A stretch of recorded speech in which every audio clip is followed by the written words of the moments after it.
Record. Hello and welcome to the Cousins Football Fix podcast. Good morning, good evening, good afternoon, wherever you're listening from at whatever time. This is always the podcast we listen to. I'm Jack and I'm joined by Christopher. Hello. We're going to be talking about a few things on this podcast, one of them being the biggest Premier League news this week, and it has been the ongoing saga at Manchester United. Erik ten Hag has been sacked following a string of poor results, and the club has replaced with Ruben Amorim from the 11th of November. After talking about Man United tonight, we'll be also talking about Arsenal and Liverpool respectively. Starting off with Ten Hag being sacked. It was inevitable, wasn't it? They should have done it in the summer, really. But they put it off, decided to give him a new contract in the summer.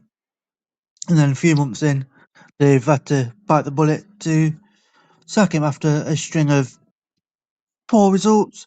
You could say they've not been up to the standard of Man United. Growing up, Man United was the biggest club in the world. I still think they are.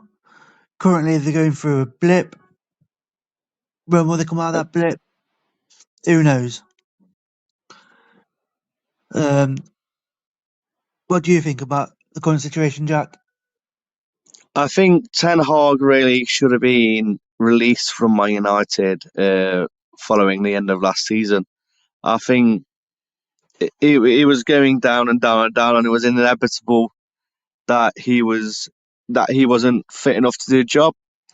I'm not sure where it all started, the downfall, but I don't think Ten Hag is the main person to blame.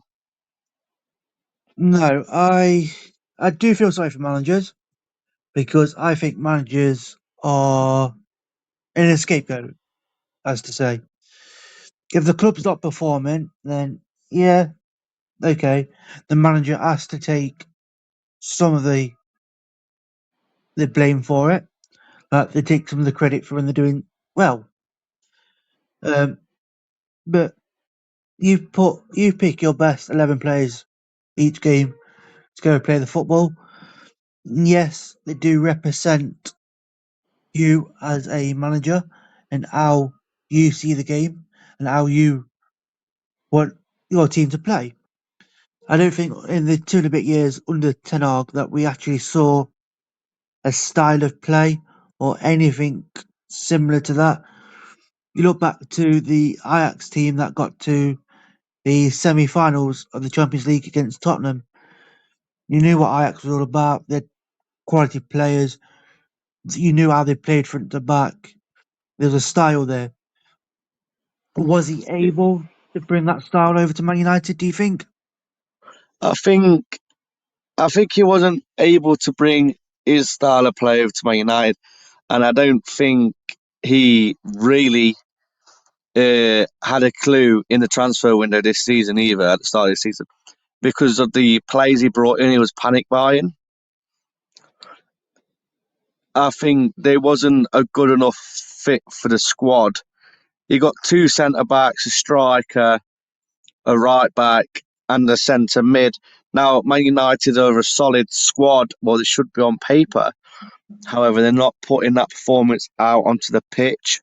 And I also think releasing Sancho will start the downfall this season. Oh yeah, Sancho went to Chelsea on loan, hadn't he? Um, Yes. I do think one of the downfalls of Ten Hag was, and don't get me wrong, he had a lot to deal with. He had the Cristiano Ronaldo situation where he went on Piers Morgan and just slated the club and everything about it, They which, had the Mason Greenwood situation as well. yep, and he fell out with Sancho. Now, yeah, it's one of them, it's 50-50. Do you believe the player? Do you believe the manager? He wasn't training well enough, right? Okay, but why wasn't he training properly? You outed him in public, then he lashed back. It created a bad taste for everyone involved, probably. Um, it's it was worrying at the time. I think the most worrying thing was the most dangerous, damaging thing was probably Ronaldo's interview with Piers Morgan. I think that signalled a big downturn for Man United, as in the way it was probably looked at from the outside, because I didn't know what the training ground was like, and him saying the training ground's not been touched in 20 odd years, and it's still the same from when he left first time. It's not real great advertisement, really. No, but then again, you can't blame the manager for the facilities. You've got to be blaming the board of directors and the owner of the club. Well, yeah, That isn't solely on the manager. It's up to them to bring it up to date. And to be honest, since I don't know 2008, 2009, I think the facilities are still back in the 90s. yeah, yeah, that is true. I do believe it's not the manager's fault, because the manager can't do anything about it. But I do think the way he spoke about the manager, and I think it opened the eyes up to a lot of fans to how backwards Man United was and how far behind Man United was of the current standard. You look at Tottenham Stadium, look at Etihad Campus, and the training facilities that other clubs have got that are top of the league and the best teams in Europe. They are the best for the reason. They have the best facilities. And yes, I get finances and all money restrictions and PSR and the Premier League and all that. But Man United is the biggest club in the world. It probably brings in the most revenue in the world. Definitely in the Premier League. It definitely brings in the most money in the Premier League.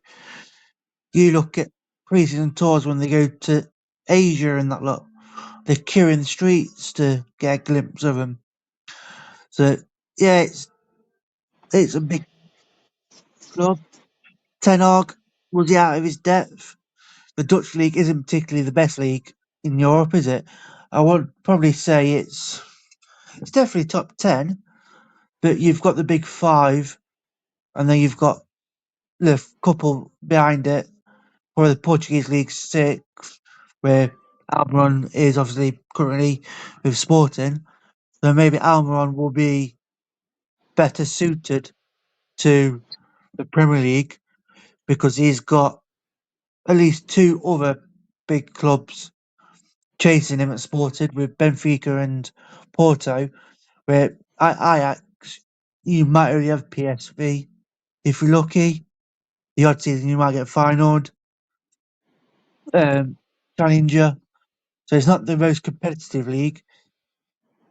But yeah, looking at Almiron coming in and his style of play, I don't know if you saw last night, Jack, that Sporting beat Man City 4-1.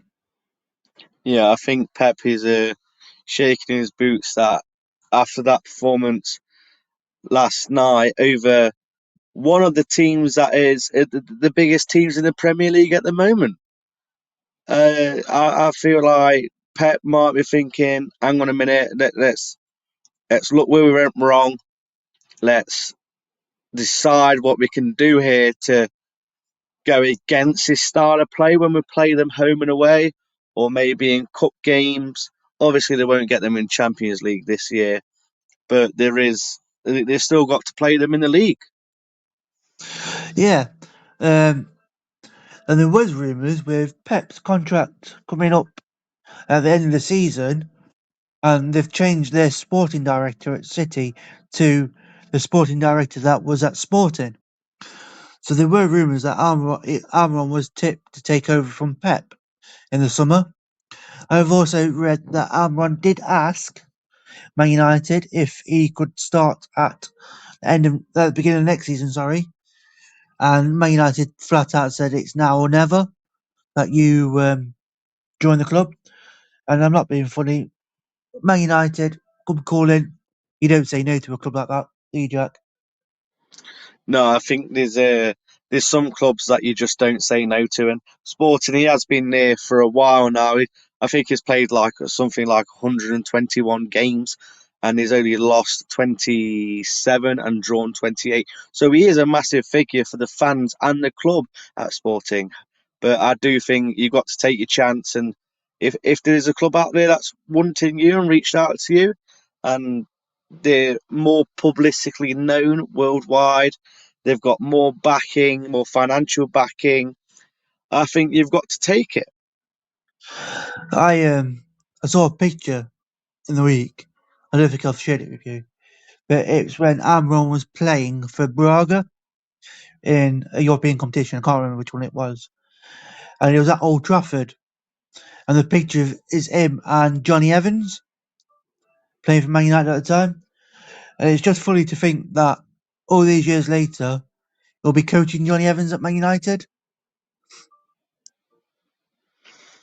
Yeah, obviously that's a bit before my time, but I just feel like Man United was such a big club back in the day.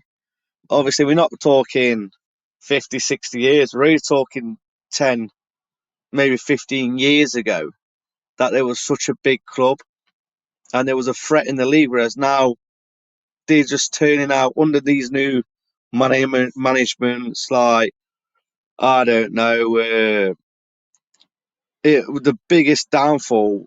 It has been the biggest downfall since David Moyes took over.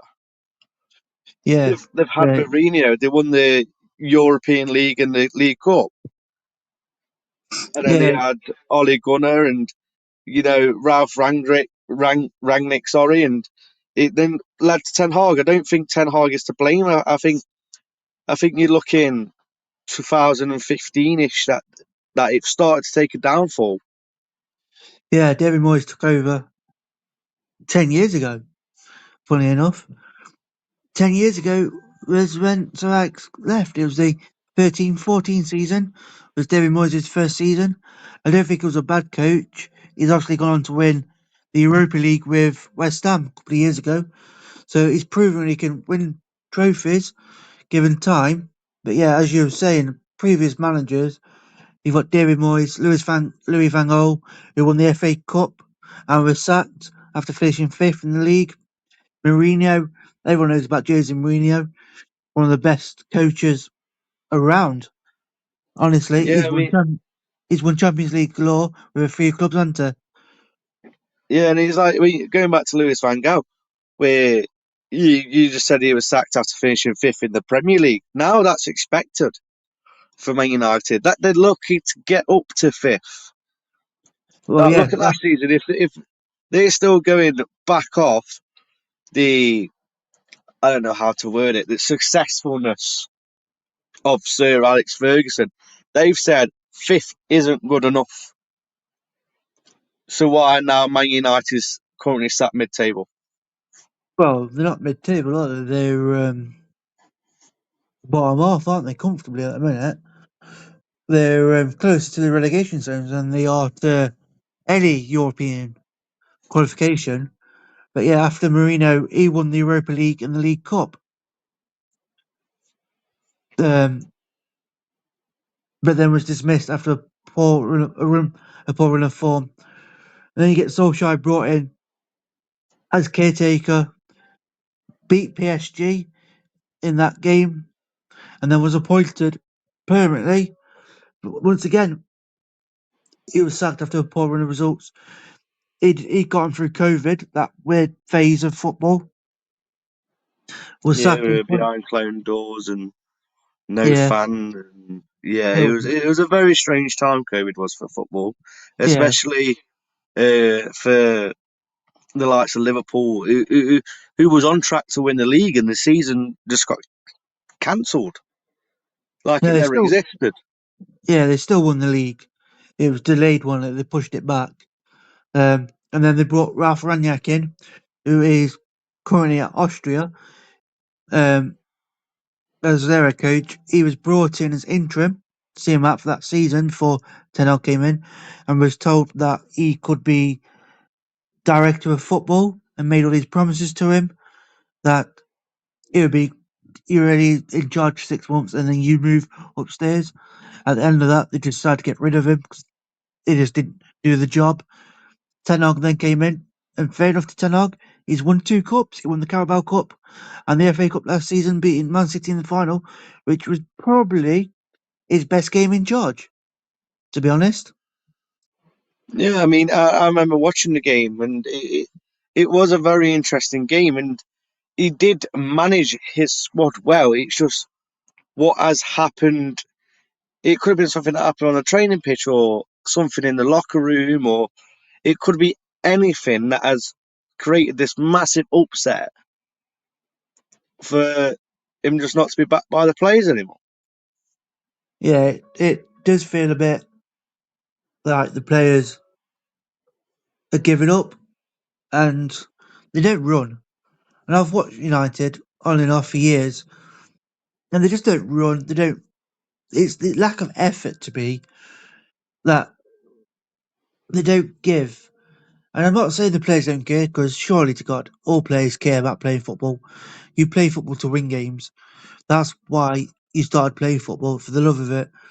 But it's the basics. You have to run. Um, but yeah, going back to last night's game, the 4-1, there was obviously an hat trick by Victor Gyokeres. Um, he'll be wanted galore in the summer, no doubt. He was wanted this summer, but no one could prize him out of Sporting. He's got 23 goals this season, Jack, in 18 games, which ain't too bad. He has scored 7 goals in his past 2 games. See, it's stats like that and players like that you want at a club, and with people having interest in them already.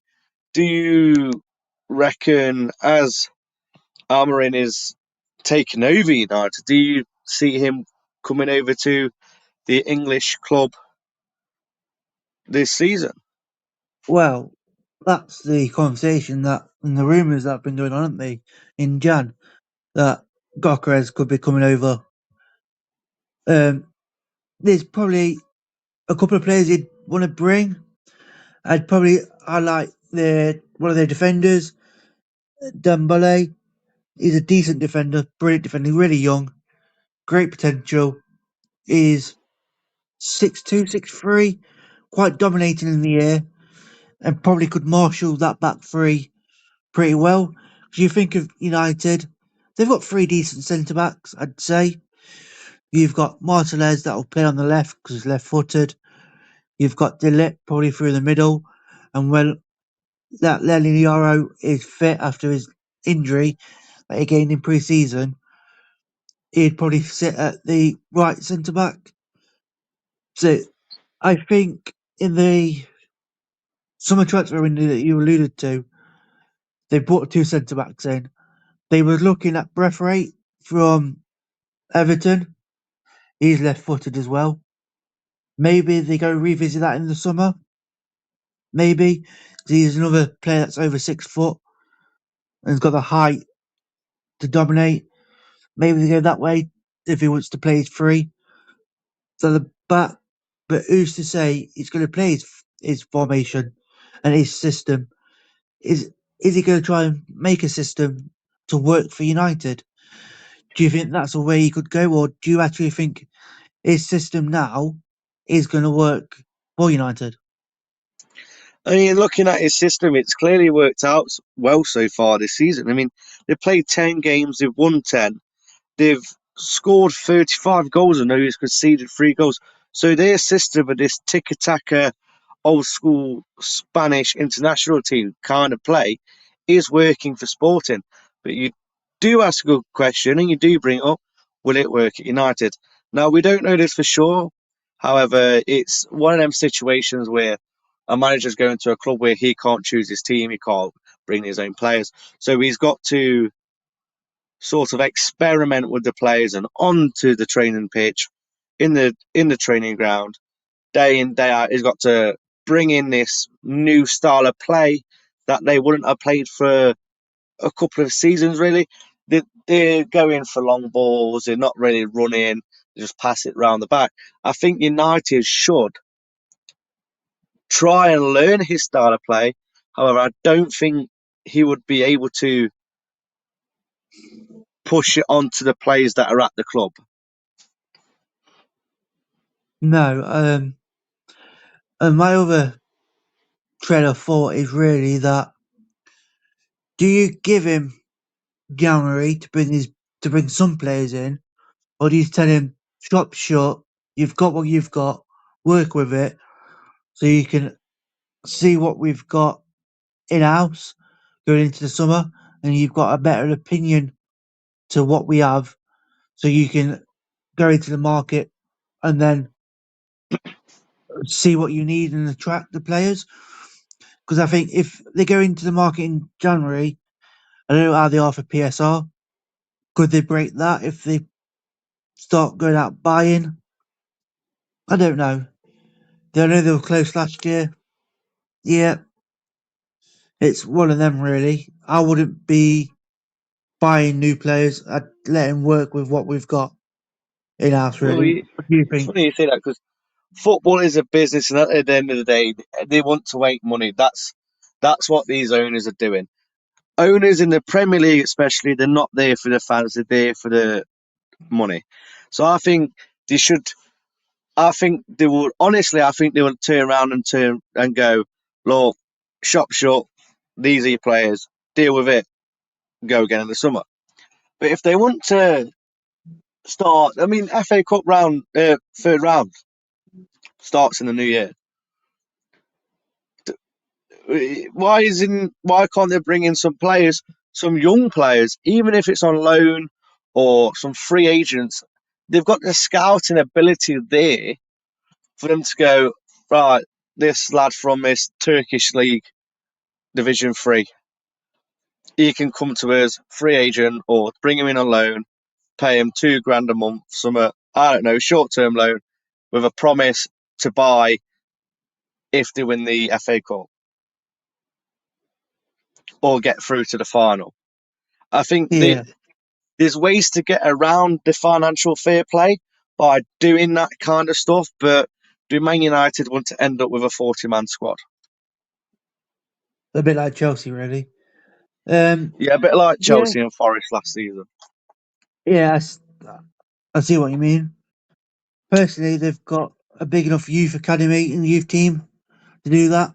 I don't think they'll need to bring in free agents or loan young lads in. I think they've got a big enough academy, and Man United are known for bringing their young lads through. Um, just a quick question before we finish on Man United and Ten Hag and Amarin.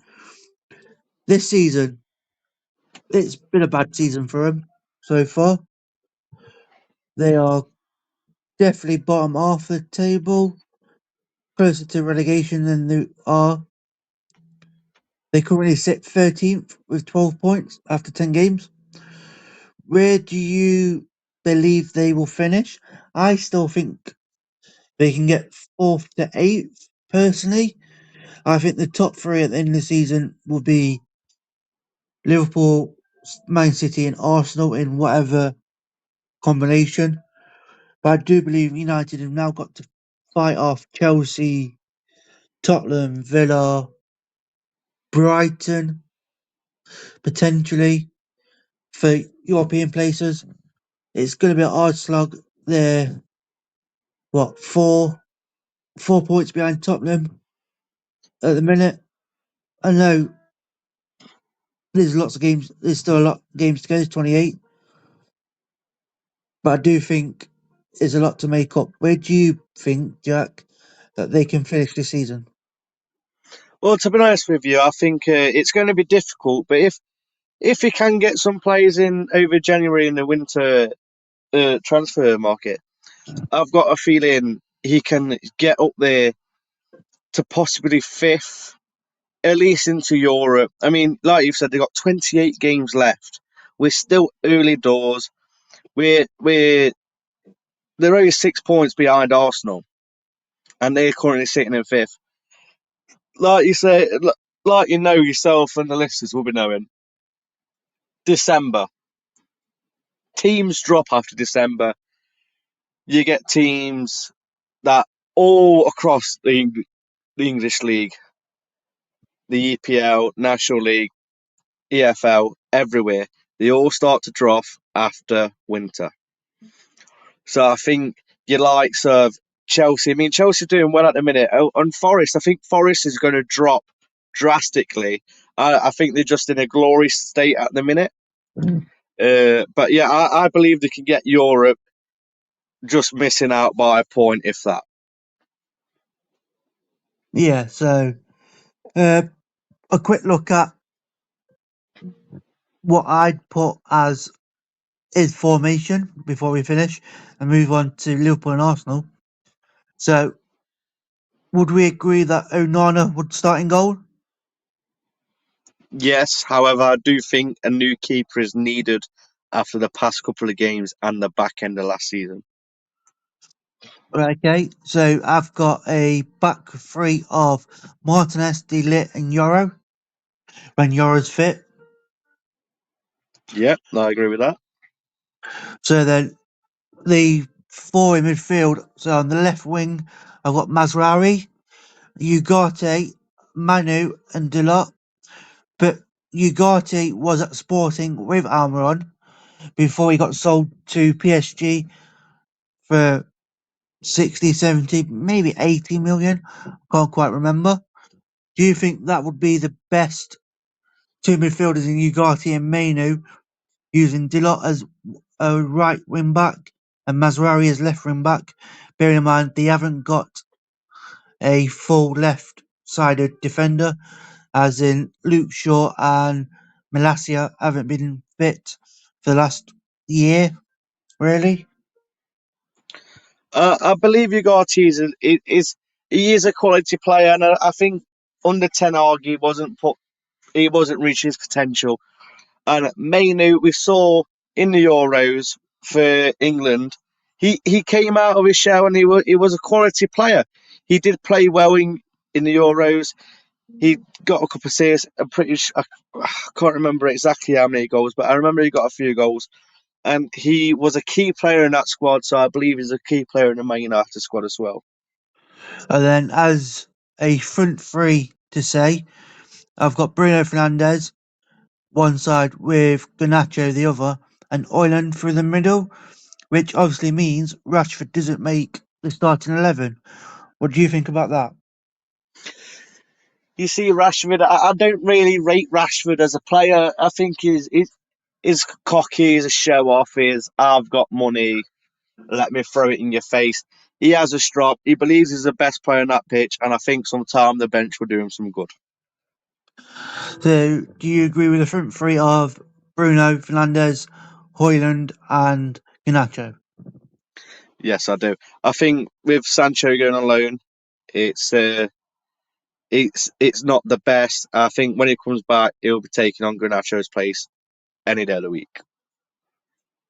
So then, I think that's enough about United and their situation with their new manager and how we believe that they will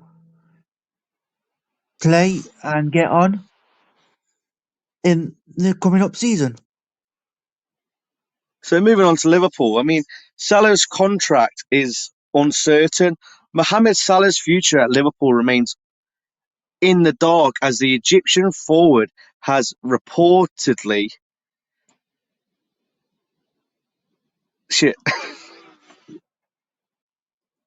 The Egyptian forward is reportedly unhappy with his current contract and could leave the club this summer. Trent and Van Dijk are running out of contracts as well this summer. So now, Christopher, my question to you is, how big of an impact do you think these players leaving the club will have on the club, and who do you think is likely to replace them? Well, where do you start? Mohamed Salah for Liverpool is Mr. Liverpool in modern era. Last 3 or 4 years, maybe 5, when did he sign? Joined in 2017, so yeah, about 7 years he's been there. Um, yeah, how do you replace someone with the goals and assists that Mohamed Salah gets every year? He's guaranteed 20 plus league goals. So if you go deep into cup competitions, you're probably looking at 30 goals a year. You're probably looking at 15, 20 assists. for his teammates. So Salah wise, I don't think you can replace Salah. And if you do replace someone of Salah's quality, you're going to pay for it. You're going to pay an arm and a leg, I'd say. A massive arm and a leg for someone like that. Van Dijk, what is he now? 32, 33. I think in the current market, there's centre backs that are more better on the ball than what Van Dijk is. Yeah. Because Van Dijk to me is he's a good defender. He organises the back. He doesn't really score many goals going forward from corners or set pieces. He gets the odd few now and then. Doesn't really provide much assists either. Yeah, he's a good defender. Organises the back, like I say. But yeah, I do think in the market at the minute, centre backs probably looking worldwide. You could probably get a centre back that is, even if he's 75% Van Dijk, he's going to be younger, he's going to be cheaper, and in 2 or 3 years, he's going to be Van Dijk, if that makes sense. Yeah, we're talking like from the South American club. I think that's where the developments are coming through, and it's Yeah, seen throughout Europe. or someone even like in Portugal, they've got a lot of centre backs that are pretty decent down there. Like I said about Sporting, they've got Dembele there that's decent, and he could have a pick of clubs if he really wanted to. Trent on the other end, uh, Trent, could you replace him? Yeah, I think there's players out there that are just as good. Now you're not going to be as good as Trent on the ball. Trent's probably one of the best players with the ball at his feet, without doubt. His delivery, his touch, his passing, brilliant. Trent's weakness is defending. He can't defend, and being a right back, it's kind of important. Um, so yeah, so it's plus Trent being one of their own, as to say, come through the academy. He's a Scarcer. It's the only club he's known. I think he'll struggle trying to fit in somewhere else, if you understand, especially with fans. Yeah, I do think there's one club that he'll go to, and I think there's only one club he'll probably leave Liverpool for, and I think it's the one club that he will definitely go to, and it's the way they have done their business as of late, as per se, is by signing quality players as free transfers, and that's Real Madrid. I think Real Madrid need a right back. They've needed a right back for years, to be honest. They've got Danny Carvalho, who's currently injured, and he's their only main right back. You put Trent into that team going forward. I think it's basically. I think you're too young, Jack, to remember the Galacticos, Real Madrid. No, Uh, can't remember them. no, like it's Roberto Carlos, Zidane, Beckham, quality players. I think they've quietly and slowly built that with what they've got now. Definitely going forward in midfield and attack. Yeah, Defensively, yeah, I think Trent would be good behind Bellingham, Vardy, and Mbappe all on that side. However, I just don't think that Matilio, or I could never say his name right, I don't think he will be the perfect centre back to match with Trent. yeah. I think they've obviously got David Alaba when he's fit. He plays centre back and he's athletic and can cover. So I think they'll use him that way. If for me, I see Trent going to Real Madrid. Salah, for me, I can't see him staying. Honestly, if he was going to stay, it'd be a big contract renewal statement Mohamed Salah signs new Liverpool deal. Done. Big news. Club celebrate it. Happy feel around the club. The only place I can see Mohamed Salah leaving now, and unfortunately, it's the retirement league in Saudi Arabia. Out there, probably for El Nasser or Al Halal, one of them. It's And funny you then, say that because I would have said exactly the same thing. I think it is. I was thinking about it today when we said that we was going to record, and I didn't know if you were going to ask me that question or not. But I do believe Salah will go to Saudi Arabia.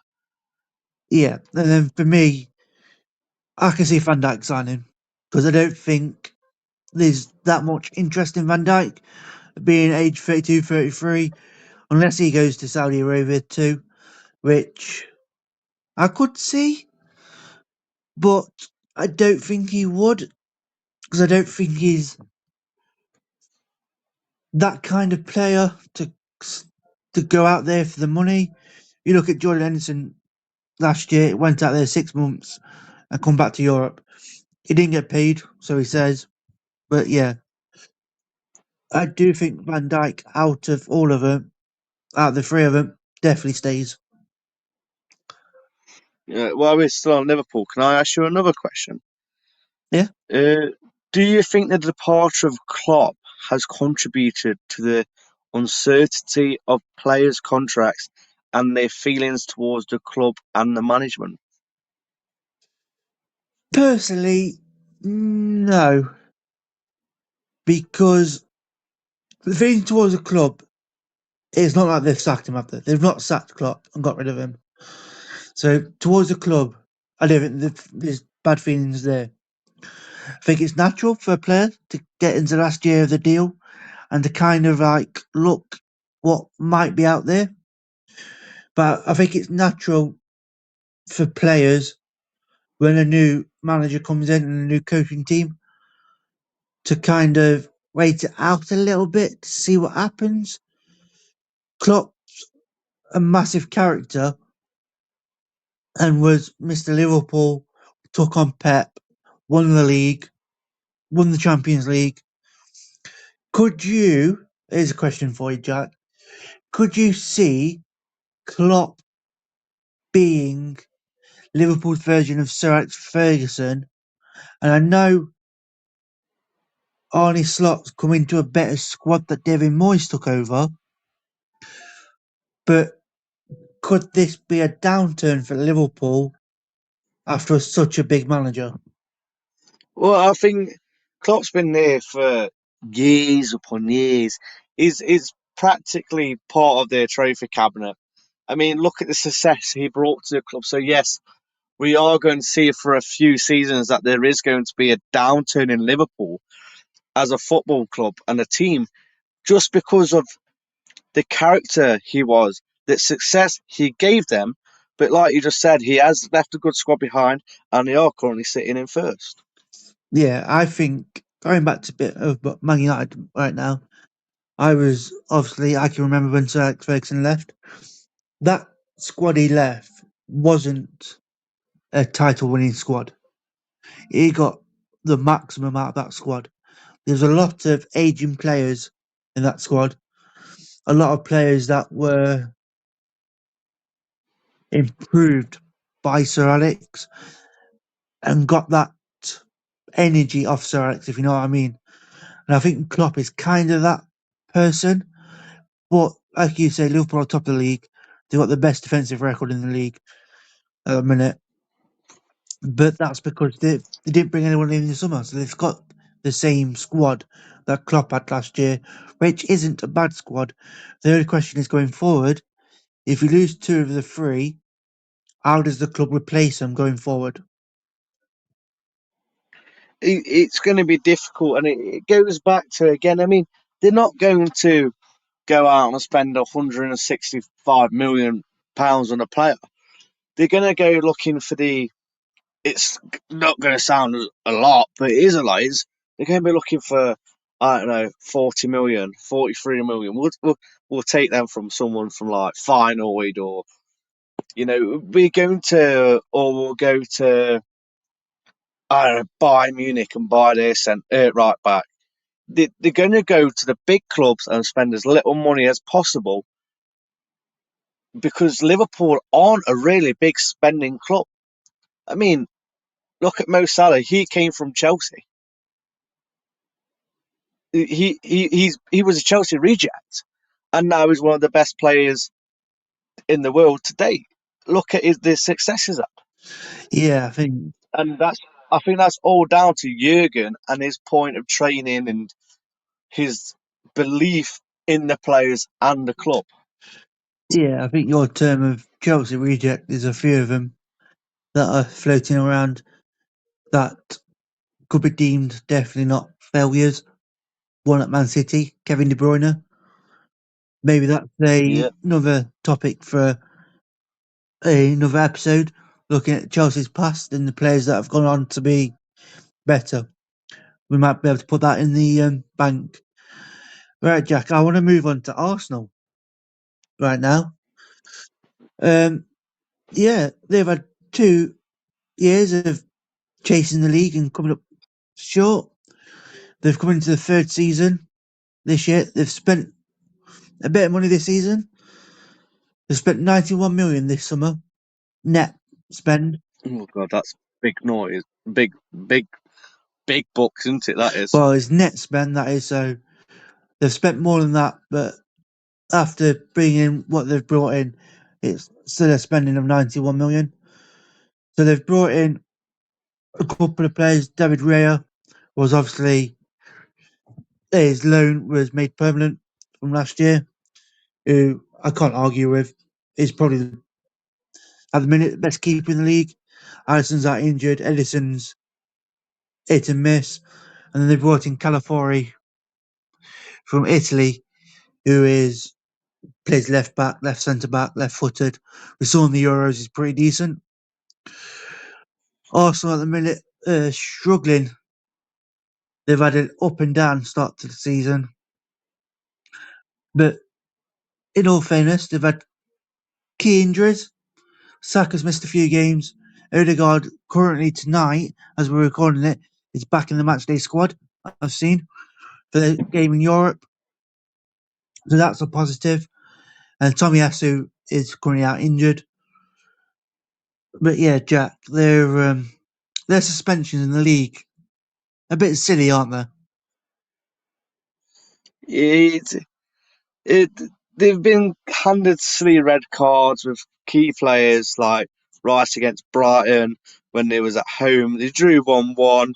Trossard against City away 2-2, both kicking the ball away, and Sabella was pulling the shirt of the player, and he was chasing, sorry, versus Bournemouth, and ended up losing 2-0 away. Yeah, so then red cards have cost them what 7 points, you could say. They were 2-1 up at City, obviously as well, and I'm pretty sure if I can remember right, they was winning against Brighton when the red card happened. So it's not great. Their own form this season hasn't been too bad. They've got 11 points from 5 games, 3 wins, 2 draws. They've scored 12 goals, but conceded 6 for a team that's had last year probably the best defence. Their away record is a bit poorer. 7 points from 5, 2 wins, 1 draw, and then 2 losses. But they've only scored 5 goals and conceded 5 away from home. So obviously they're not scoring goals with missing the likes of Odegaard and Saka, and they're conceding goals quite often at the minute.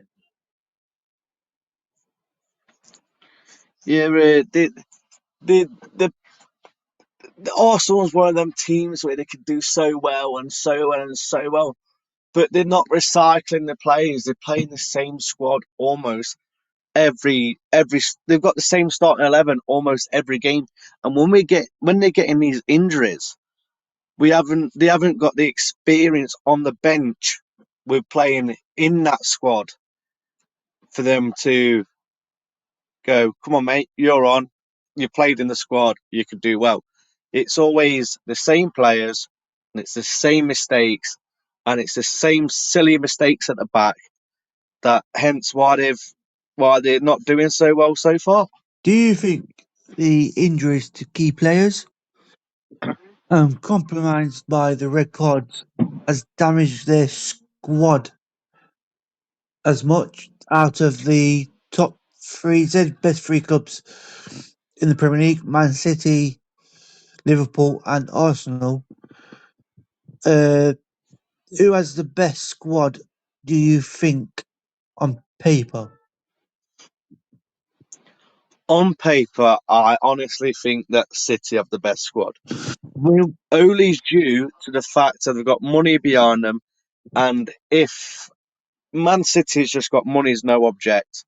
I mean, look at all the penalties in court for it at the minute and all the charges, but that's another day. But on paper, if you're not looking at money and if you just got a cap on money, then you're looking at Arsenal. They have got one of the best squads in the league.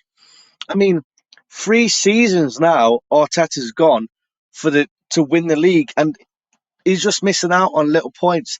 That's a draw. I mean, they've played 7 games away.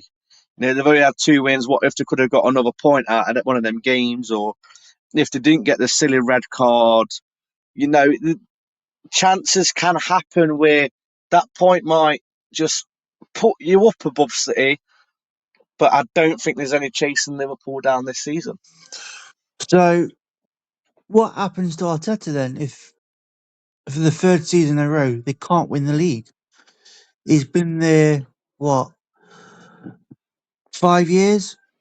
2019 he joined.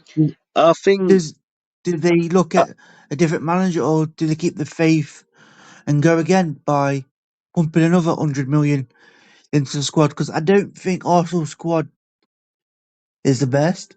I think they've got a good 11 squad wise. No, I don't. To be honest, I don't think it's great.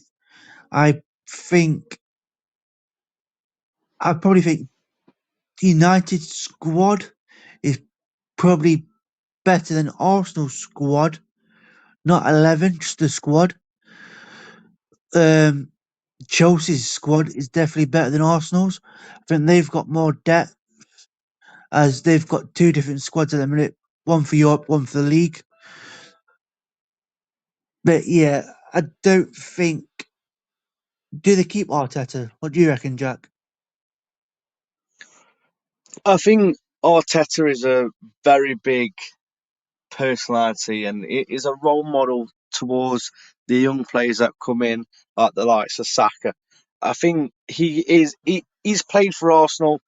He had some of his best moments of his career there, and I just think if nothing happens this season, I think the board members and everyone should have a massive meeting and go, look, we want we want to be number one, we want to be top dogs.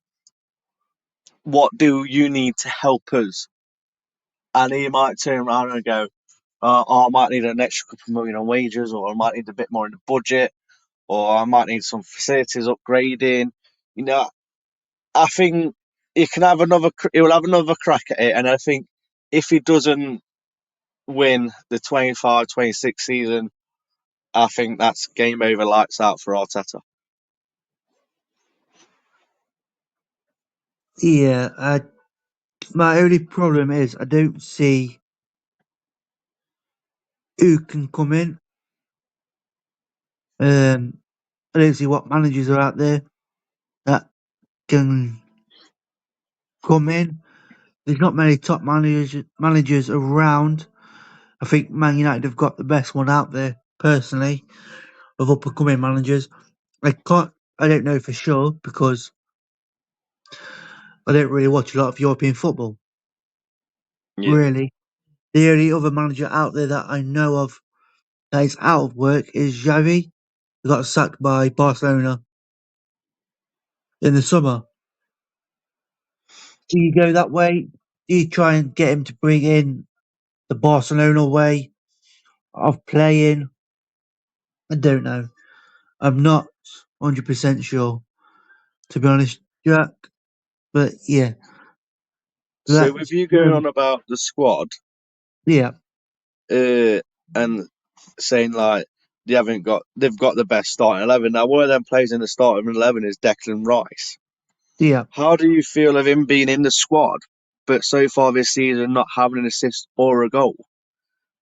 Well, you've got to look at the team, haven't you?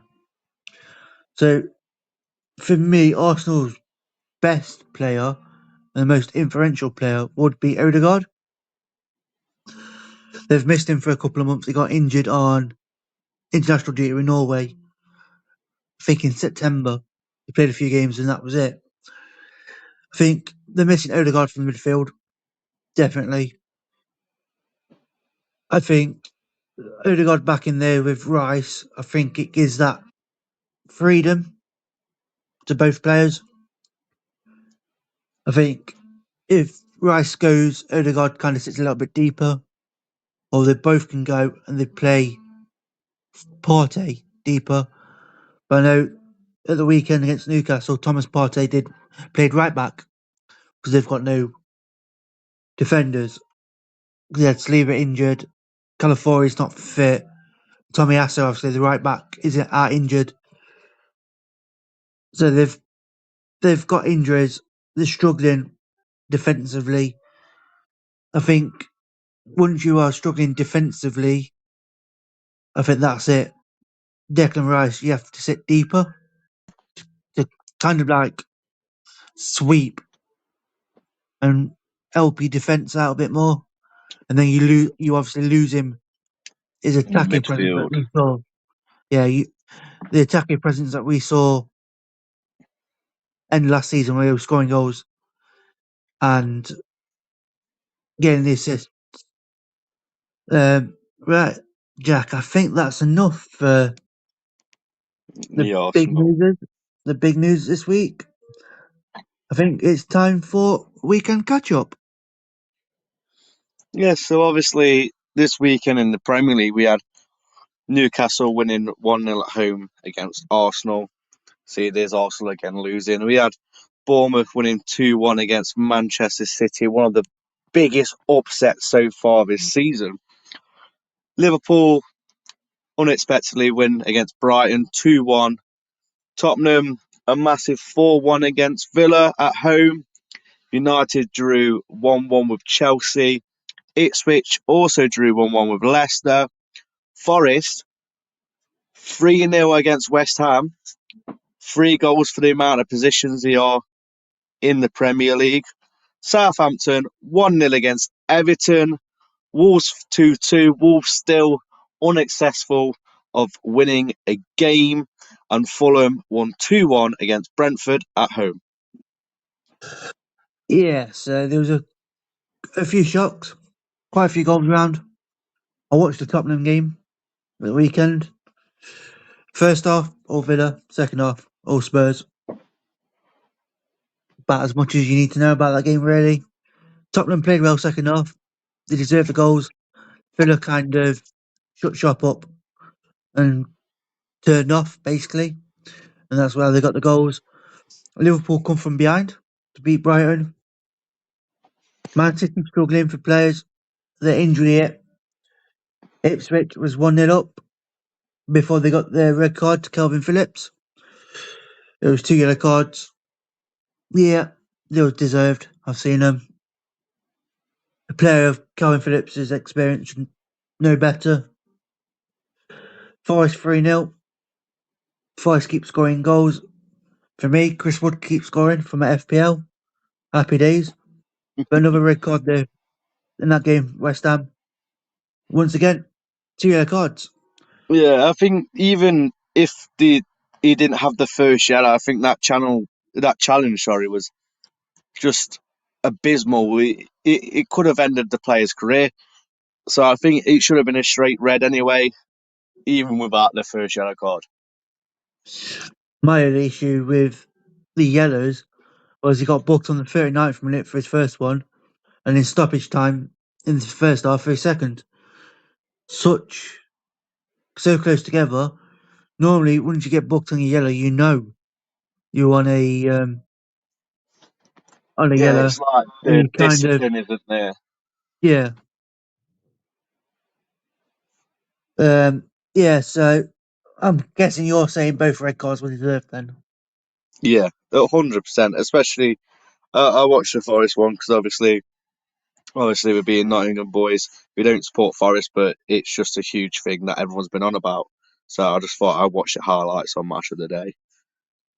I think the surprise result of the weekend is probably Bournemouth beating Man City. I think that would be my pick of the surprise, even though Fulham was 1-0 down and scored two very late goals to beat Brentford at home. Southampton, Everton, 6-pointer.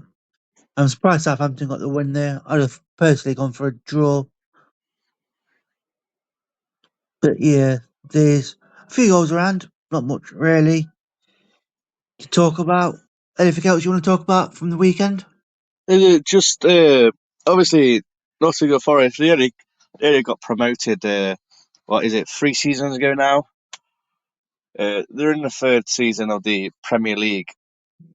And do you believe that they are above where they should be with sitting third? Do you think they belong there, or do you think they're just having a really lucky start to the season? For what I've seen, I think it's deserved. By all means, I think it's deserved. You get what you put out, really. You get what you deserve in football. Swings and roundabouts. We all call it karma. End of the season, it levels itself out with penalties and red cards and all that kind of thing. They're playing well. Nuno, their manager's got him set up well. Yeah, I don't it's think such a big turnaround from last season being in relegation battle to now potentially Champions League. I don't think they'll finish Champions League. I think they'll finish mid-table comfortably. They've had a good start. I'm not naive or anything to think that it will carry on. They've got a few hard fixtures coming up. I know they've got City to come up. I think they've got Arsenal as well. But saying that, they beat Liverpool. Liverpool's only defeat this season was the 1-0 to Forest.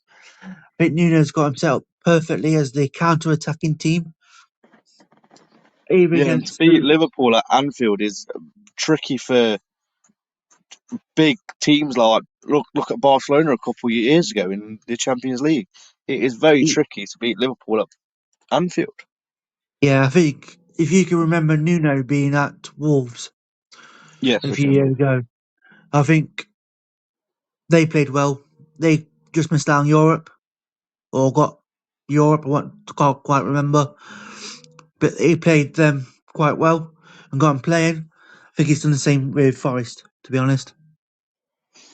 Yeah, I mean, fair play to the bloke. He's took a he's took a club that was in such a they wasn't in a bad position, but they was down near the bottom, and it just looked like it was going to get worse and worse for them. Yeah, especially with the PSR point deduction last year. Yeah, good luck to him. I'm not a Forest fan. It's good for the city, by all means. It's good for our club because at the weekend we opened the nest up to the West Ham fans. That's money for our club. West Ham fans all went to the nest, so I can't And if there's really. any West Ham fans listening, I'm sorry for the absurd prices that they charge. Well, you got to make money these days, haven't you? Yeah. Talking about our club, Notts County. We both went Friday night in the FA Cup. Yes, amazing 4-1, I believe it Five was. 5-1. 5-1. Yeah. 5-1. It was what started off the FA Cup proper after all the qualifying games. So, have you seen most of the games this FA Cup? The key Yeah, I've result? seen quite a few of the replays and some of the. I'm quite surprised with some teams that haven't made it through, like the talk to Wrexham and Port Vale, Rochdale, Rotherham.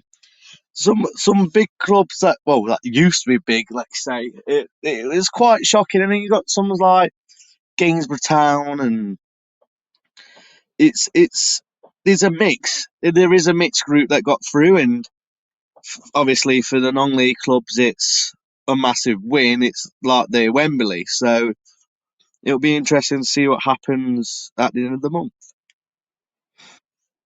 So, Jack, key results for me in the FA Cup was Lincoln City's defeated Chesham United 4-0 on Monday night. Mansfield Town won 4-0 against Crews and Ashton. Harrogate Town edged out Wrexham in a 1-0 victory. Tamworth put off a major upset, knocking out Huddersfield. I don't know if you saw the goal from the throw-in. And Gainsbury Trinity advanced after winning their game. I think that game was on penalties, if I wasn't right. Gainsbury Trinity, I'm sure it finished 4-4. Yeah, Gainsborough finished 4-4, and they went to score the winning penalty, making it 5-4 on pens.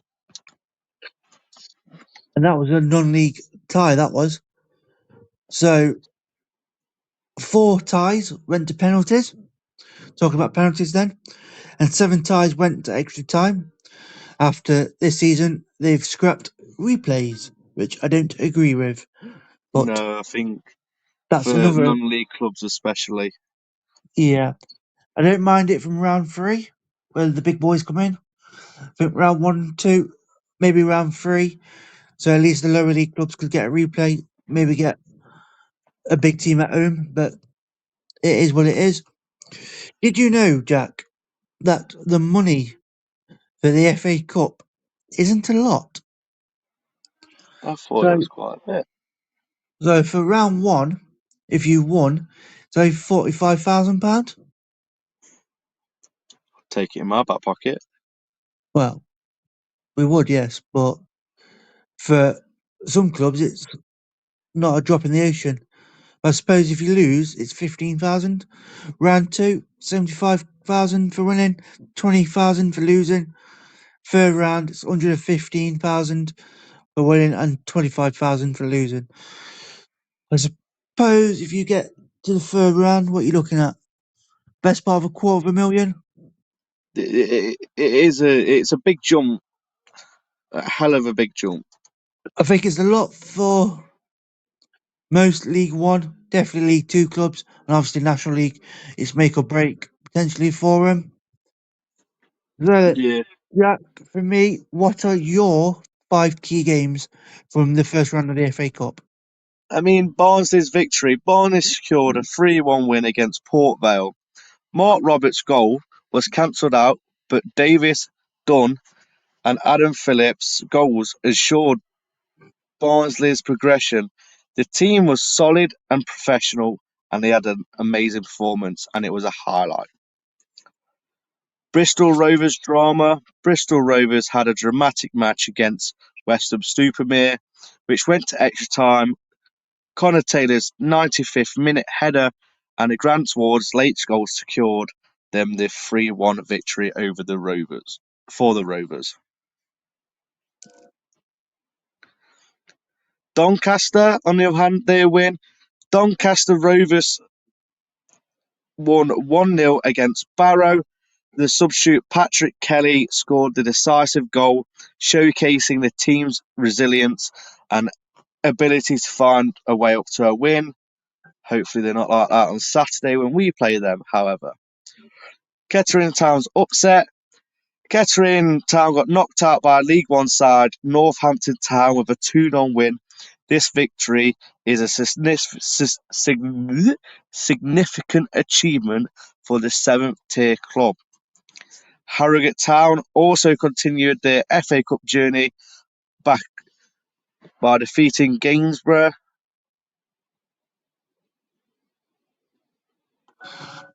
I don't think that's right, Jack. Sorry about that. I read the wrong team out then. Oh, it has been a long week. So yeah, Harrogate Town continued their FA Cup journey by defeating Wrexham. Jack Mulden's goal was enough to secure them a win. So, my 5 games, your 5 games. We looking forward to the second round draw? Do we Well, think Do we think it's a decent draw? I know you're a bit pessimistic about our team, but Yeah, well, we've drew Peterborough Town away in pre-season. We played them twice back to back, and we didn't even come out with a point over the both games. So I've got a feeling we're going to get absolutely pummeled. But I'm going to be there backing the boys, and hopefully we can have a drink afterwards and laugh it off, and then have the heart attack of watching the third round draw. so yeah, in the second round draw, there's seven, sorry, non-league teams left. You got Dagenham Redbridge, Tamworth, Brackley Town, Solihull Moors, Kettering Town, Arborough Town, and Gainsbury Trinity. I think a few of them will probably get through, Jack, if I'm being honest. Uh, yeah, probably a couple of them.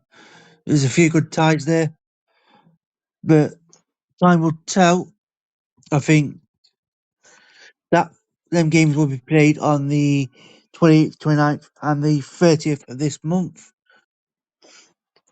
Yeah, it's a Friday, Saturday, Sunday, isn't it? I Yeah, think it is. Yeah. probably the Monday. So looking up to this weekend, Jack, Premier League fixtures. Would you like me to read them out for you? Yeah, yes, you can do. So we have Crystal Palace versus Fulham, West Ham versus Everton, Wolves versus Southampton, Brentford versus Bournemouth, Brighton versus Man City, Liverpool versus Aston Villa on the Saturday. On the Sunday, we have Man United versus Leicester, Nottingham Forest versus Newcastle United. We have Tottenham versus Ipswich, and then the big game on Sunday is Chelsea versus Arsenal. Any games Yeah, you're looking forward to? I think Chelsea Arsenal is going to be a good game. Um, After last weekend's result and the midweek result, yes, last night, it's going to be interesting to see how Brighton and Hove get on against Manchester City, especially with City being on the road once again. Yeah, I'm interested in watching Liverpool Villa. I think it could be interesting. Liverpool at home midweek. Villa have been away in Belgium. The travel probably plays a bit of effect to it, even though they should be used to it. You've obviously got City that played in Portugal, so Yeah. that might take an effect. They've got R5 kickoff. Liverpool Villa's 8 o'clock on Saturday. There's no early kickoff, Jack, this weekend in the Premier League. Do you No, think? go on. Do you think the Premier League needs a early kickoff, or do you think it's okay without one? Yes and no. No, because it ruins my bets, and yes, because it means we've got a full day of football. If you get where I'm coming from, we're not waiting for free for the kickoff. We can watch 12 o'clock, bang on Sky Sports. 3 o'clock, keep it on. Big games coming up. I mean, I'm surprised that Wolverhampton. I would have liked to see them on TV, see if they could secure a victory for this season for their 11th game. However, I don't think that's going to come about either. But yeah, I think there needs to be an early kickoff just on the basis for the fans. Yeah, I don't know. For me personally, for my FPL, I like it not being an early kickoff because the deadline's a bit later. I ain't got to worry about it. It's not a early deadline. You have your time to be able to sort your team out. Um, I just think it's sometimes it's nice early kickoff, but Yeah, it's just yeah, nice to relax. I don't think it's crucial for me really. Do you? I don't think it's crucial for the competition that is called the Premier League. However, I think for the fans, and I mean, I don't like an early kickoff for knots. I think when we have an early kickoff, it's less drinking time. But I honestly, it's mixed emotions. I believe there's pros and cons to it all, and I just couldn't give you an answer for definite right now. Yeah. I think sometimes it depends what the game is. Sometimes it's a boring, drab game. But yeah. Do you think the teams that have been in Europe this midweek will affect their games at the weekend? Yeah, I think for the likes of City and Villa, especially. I mean, Villa's obviously played a well. I'm gonna get this wrong. Belgium, Yep. yeah, and obviously City in Portugal. There's something not right. They're not going to be able to train for the game. They haven't really got a rest day. I mean, they so Villa come back tomorrow morning. You got Friday rest, and then you're playing Saturday away at Liverpool. So you haven't got time to see your family. The players are going to be down. Obviously, they come from a loss. I'm pretty sure they lost tonight. Can we get a Who, fact check on that? who Aston Villa? Yeah, Yeah, they lost 1-0. yeah. So morale's going to be down. Obviously, City 4-1. I think Pep's going to be worried about obviously Manchester and his future at City. And the players are obviously they're going to be used to it. They're pretty much all international players. They're used to playing away, but I just think the timing is too short. There's no rest, no training. You're going to come back tired tomorrow morning. So I think City and Villa are the two teams that I believe will not be playing to potential, and that's also followed by Tottenham. They're away in Turkey, so it would be very interesting to see. Yeah, I, I believe that too. I think sometimes going away and coming back into Europe, into domestic competition, is and can be a bit tricky. Right then, Jack, since you like a little gamble at the weekend, what is your 5 game ACCA for our listeners to put their £5 money on this weekend? So if you're going to have a bet over the weekend or have this ACCA, I'm just going to say make sure you're over the 18 and not like me and gamble responsibly. So my five-fold ACCA for this Premier League weekend is we're going to start off with Bournemouth, uh, Brighton, Liverpool, Everton, and Nottingham Forest. £5 will return you £900 and 90 pence as of on Ladbrokes with your bet booster, and the odds on that without the bet booster are 160 to 1. So good luck, guys, and don't blame me if you lost a fiver.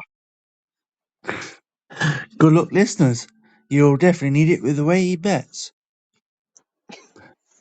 Right then, Jack. Bit of a challenge quiz for you. Player's career path. I've Here we got a go. player. I've got a player. I'm going to give you the clubs one by one. In After I order. give you in order, they started off at and when they retired at. Right. When I give you a club, you then can give me a name of a player that you think it will be. Okay. From each club.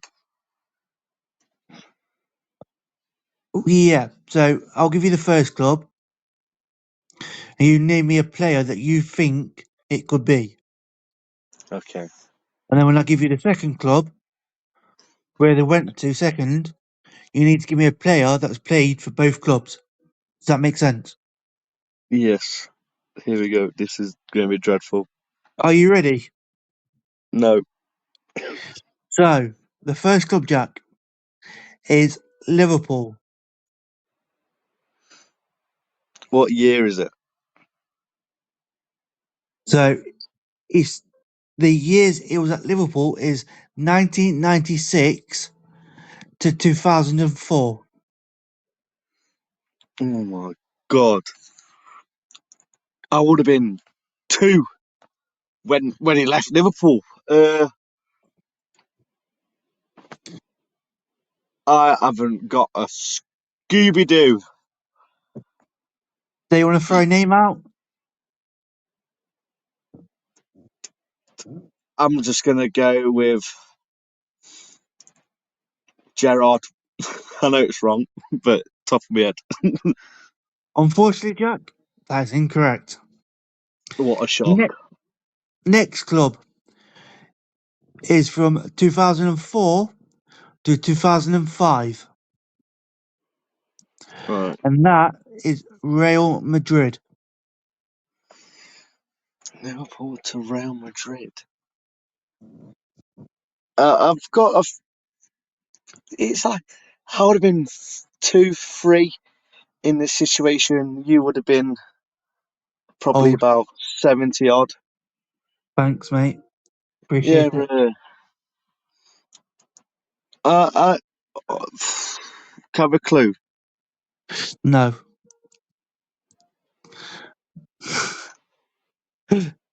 No, you can't. I What can give you. country is it from? I can actually give you a clue. He's got Come on. 89 international caps with 40 goals. Oh well, that's gonna really help. So let's Just throw me a think. player. Throw me a player. I'm gonna throw you a player.